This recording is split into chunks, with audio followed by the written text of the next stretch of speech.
না দেয়া প্রায় 2500-এর মতো বাড়ি এই ক্যানিং পূর্ব বিধানসভায় গুড়িয়ে দিয়েছে বুলডোজার দিয়ে। আজকে আমরা আমাদের মনের কাছে, আমিও একটা সময় আমরা একসাথে রাজনীতিটা করেছিলাম, কিন্তু তাদের নীতি আদর্শ আজকে মাটির সাথে মিশে গেছে। তাই ভাঙড় ক্যানিং এ তৃণমূলের নেতারা বেরোতে পারছে না, তাদের মুখ দেখাবার কোনো জায়গা নেই, ঘরের বাইরে বেরোতে পারছে না। তাই মুখ থেকে কতদিন এই তৃণমূলের নেতারা থাকবে সেটা আগামী দিনে প্রমাণ হয়ে যাবে যে ভাঙড় ক্যানিং এর মাটিতে এই অপদত্ত নির্লজ্জ তৃণমূল কংগ্রেসের হারবাদ, যারা লুটেরা, যারা লুট করেছে, অত্যাচার করেছে, জুলুম চালিয়েছে, মানুষের বিচারের নামে শাসন শোষণ চালিয়েছে, একতরফা ভাবে থানায় নিয়ে মিথ্যে কেসে আইএসএফ এর ছেলেদের জড়িয়ে দিয়েছে। আজকে মনে বড় কষ্ট হয়, আজকে যারা তৃণমূল, আমরাও একটা সময় তৃণমূল, আজকে সেই তৃণমূলরা ভাঙড় ক্যানিং এর মাটিতে বেরিয়ে মুখ দেখাবার জায়গা পাচ্ছে না। তাই মনে করতে হবে, এদের চিহ্নিত করতে হবে। অনেকেই চেষ্টা করছে তৃণমূল ছেড়ে বিজেপিতে গিয়ে আইএসএফ এর উপরে জুলুম চালাবার চেষ্টা করছে। আমাদের শক্তিশালী ভাবে থাকতে হবে, ঐক্যবদ্ধ ভাবে থাকতে হবে। কোন রকম ভাবে মুস্তানি গুন্ডামু করলে আমরা 1 ইঞ্চি ছেড়ে কথা বলবো না। আমরা কোনোভাবে কোন নেতাদের কাছে আইএসএফ মাথা নত করবে না, এটা মাথায় রাখতে হবে। আমরা মাথা নত করে রাজনীতি করতে শিখিনি আইএসএফ। তাই মনে রাখতে হবে, যারা তৃণমূল কংগ্রেসের জল্লাদ, যারা তৃণমূল কংগ্রেসের অত্যাচারিত তৃণমূল কংগ্রেস, তাদের কোনো ক্ষমা ভাঙড়ের মাটিতে, ক্যানিং এর মাটিতে নেই। আজকে হয়তো আমরা মনের কাছে হয়তো প্রাসাদ দিতে পারছি যে আজকে যারা তৃণমূল থেকে জিতে আজকে তাদের আইএসএফ এ এসে আইএসএফ এর নেতৃত্বকে কাছে নিয়ে, পাশে নিয়ে বুথে বুথে কাজ করতে হবে আগামী দিনে। এটা সবার মনে রাখতে হবে, সবার মনে করতে হবে। নেতৃত্ব দেবে আইএসএফ, মেম্বার থাকবে যারা মেম্বার হয়েছে। আমরা নেতৃত্ব, আমাদের লোকেরা, আমাদের কর্মীরা, আমাদের নেতারা নেতৃত্ব দেবে। তাই মনে রাখতে হবে যে সঠিক নেতৃত্ব প্রতিটা বুথে। আমি চাইব যারা আমাদের আইএসএফ এর নেতারা প্রতিটা বুথকে, প্রতিটা মানুষ যাতে পরিষেবা পায়, প্রতিটা নেতার কাছে গিয়ে যেন মা ভাই বোনেরা কোনো না কোনো বিপদে গিয়ে কেউ যেন না ফিরে আসে, এটা দায়িত্ব আজ থেকে আমাদের আইএসএফ এর কর্মীদের নিতে হবে। এটা মাথায় রাখতে হবে, এটা মাথায় রাখতে হবে। অহংকার করে রাজনীতিতে থাকা যায় না, অত্যাচার করে রাজনীতিতে থাকা যায় না, জুলুম করে রাজনীতিতে থাকা যায় না। আজকের অহংকার, আজ অত্যাচার, জুলুম আপনারা দেখতে পাচ্ছেন মমতা বন্দ্যোপাধ্যায়, আপনারা দেখতে পাচ্ছেন অভিষেক বন্দ্যোপাধ্যায়, লোকেরা ডিম ছুঁড়ে মারছে, পাথর জুতো ছুঁড়ে মারছে। এই নেতা আমরা বাংলার মাটিতে চাই না। আমরা এই ধরনের নেতা বাংলার মাটিতে চাই না। ভাঙড় ক্যানিং এর মাটিতে এই ধরনের নেতা আমরা চাই না। আমরা নেতৃত্ব দেবো, আমাদের মধ্যে অহংকার থাকবে। আমরা নেতৃত্ব দেবো, আমাদের মধ্যে অহংকার থাকবে। আমরা নেতৃত্ব দেবো,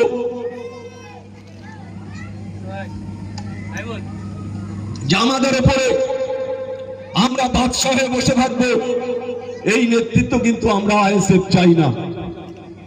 আমি বলতে চাই, মোদ্রাবড় অঞ্চল, এই অঞ্চলে হাজী সাহেব আমাদের অঞ্চলের সভাপতি, তার নেতৃত্বের প্রতি আস্থা রেখে আপনারা যেমন চলবেন, প্রতিটা বুথে বুথে আমি চাইব বুথের বুথ কমিটি করে নেতৃত্ব, সঠিক নেতৃত্বের হাতে নেতৃত্ব তুলে দিয়ে প্রতিটা বুথে বুথে যাতে বিগত দিনে তা হয়েছে আমরা সেটা মনে করব না। আগামীকাল থেকে আমাদের পথ চলা শুরু হবে। আমাদের ছেলেরা দায়িত্ব নিয়ে কাজ করবে বুথে বুথে, অঞ্চলে অঞ্চলে সমস্ত দিকটা নজর রেখে। প্রতিটা পিছিয়ে পড়া মানুষ আমরা দেখেছি আবাস যোজনায় গরিব মানুষ ঘর পায়নি, বড় লোকেরা ঘর পেয়েছে। আপনারা ভাবলে অবাক হবেন। আমি এই ক্যানিং এর মাটিতে আমি নিজে ক্যান্ডিডেট ছিলাম, যে কোনো কারণে আমাকে হারানো হয়েছে। যে 6টা অঞ্চল আমরা গতবারে 2021-এ জিতেছিলাম, আর সেই 6টা অঞ্চলে আমার প্রায় 21,000 ভোটে আমি হেরে গেছি। কেন? পুরোটা জালিয়াতি করা হয়েছে, পুরোটা চক্রান্ত করা হয়েছে। এই অঞ্চলে আমি হেরেছি 1160 ভোটে।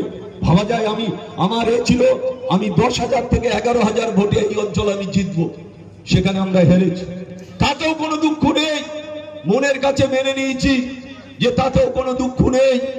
আজকে যারা জাললাদি করেছে, আজকে যারা অত্যাচার করেছে, আজকে যারা লুটেরা, আজকে যারা অহংকারীরা, আজকে তারা কোথায়? তারা কোথায়?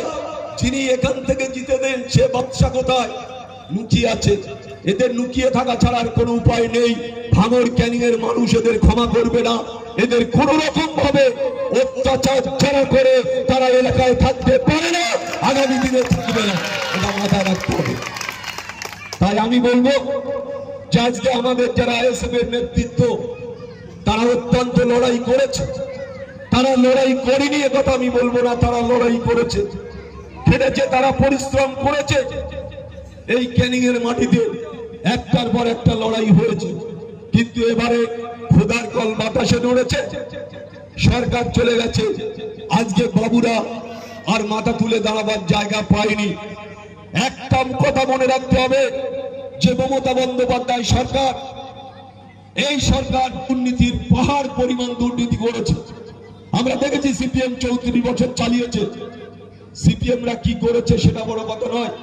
সিপিএম এর জোট আমি লড়াই করেছি, সিপিএম আইএসএফ আমরা জোট, ইন্ডিয়ান সেকুলার ফ্রন্টের জোটে প্রার্থী আমি আরাবুল ইসলাম ছিলাম। আমরা দেখেছি এই মমতা বন্দ্যোপাধ্যায় সরকার একটা সিপিএম এর কোন নেতৃত্বকে সাজা খাটাতে পারেনি, দোষারোপ করতে পারেনি। সামান্য দিনে 15 বছরে বাংলার ঐতিহ্য, বাংলার পবিত্রতা, বাংলার সমস্তটা নষ্ট করে দিয়েছে এই তৃণমূল কংগ্রেস। তাই আপনাদের আগামী দিনে মনে রাখতে হবে, একদিকে তৃণমূল কংগ্রেস আর একদিকে বিজেপি।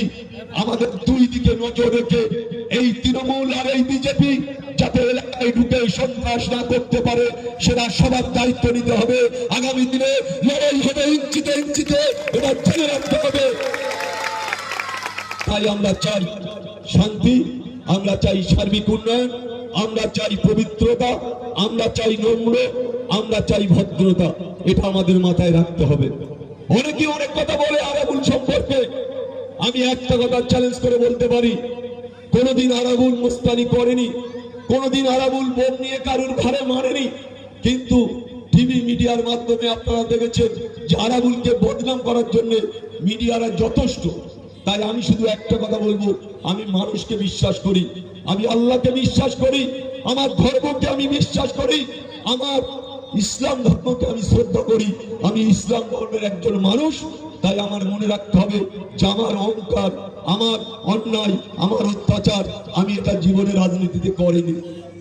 আমি 98 সালে তৃণমূল কংগ্রেস নয়, 84 সালে আপনারা জানেন যারা বয়স্ক লোকেরা আছে, 84 সালে মমতা বন্দ্যোপাধ্যায় যেদিন যাদবপুর থেকে যেতে, তখন থেকে মমতা বন্দ্যোপাধ্যায়ের সাথে দলটা করেছে। কিন্তু উনি এমন একজন মহিলা, মানুষকে মানুষ বলে গ্রহণ করেনি, মানুষকে মানুষ বলে ভালোবাসেনি, মানুষকে মানুষ বলে গ্রহণ করেনি। তাই আজকে ওনার পতন, তাই আজকে ওনার শেষ। তাই আগামী দিনে আমরা নওশাদ ভাইয়ের নেতৃত্বে, আব্বাস সাহেবের নেতৃত্বে আমরা আগামী দিন চলবো। আমরা চাই সঠিক নেতৃত্ব দায়িত্ব নিয়ে